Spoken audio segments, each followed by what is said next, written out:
Hello, how are you? Thank you for joining me in this conversation on emotional intelligence today. The question I think is, why emotional intelligence?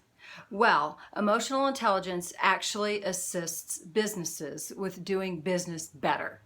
That is just the basic breakdown. But how does that happen? All businesses seek to be strategic and have a strategic plan and develop strategic initiatives that align with the business goals and objectives. In order to do that, you must be a strategic thinker.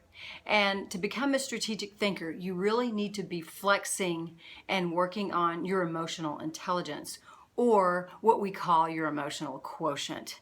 Strategic thinkers are emotionally intelligent.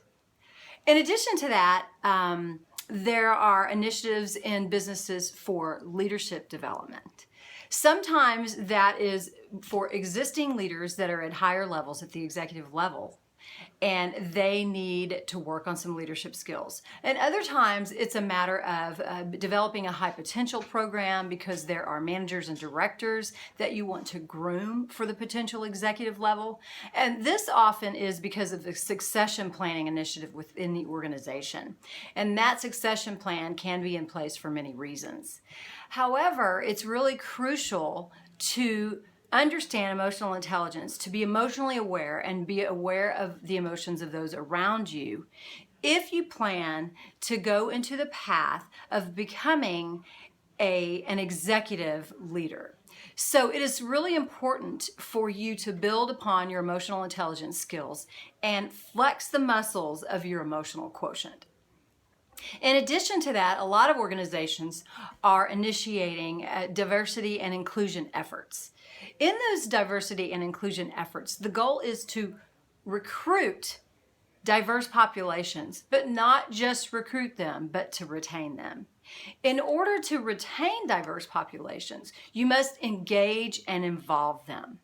In order to engage and involve your populations at work, you really have to have emotionally intelligent leaders, and you have to have an emotionally intelligent organization.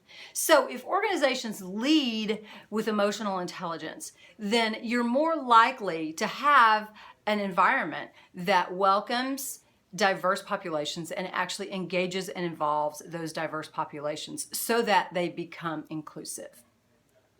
So, what does all that mean? Well, the good news is that emotional intelligence is tangible. You actually can measure it. There are ways out there, there are various instruments. There is an instrument that is called the EQ map, the emotional quotient map. And what that does is it actually allows you to look at your emotional intelligence on a spectrum based on very specific competencies. Some of these competencies are the very same competencies that companies require for leadership skills. Competencies like compassion and intuition.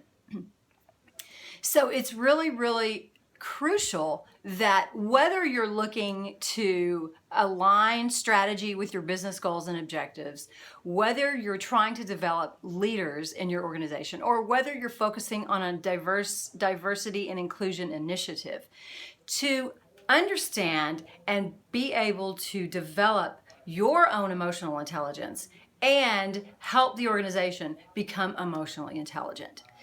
With these measurement tools, you can actually find gaps in your emotional quotient and figure out what areas you need to work on in order to improve and develop and flex your muscles of emotional intelligence.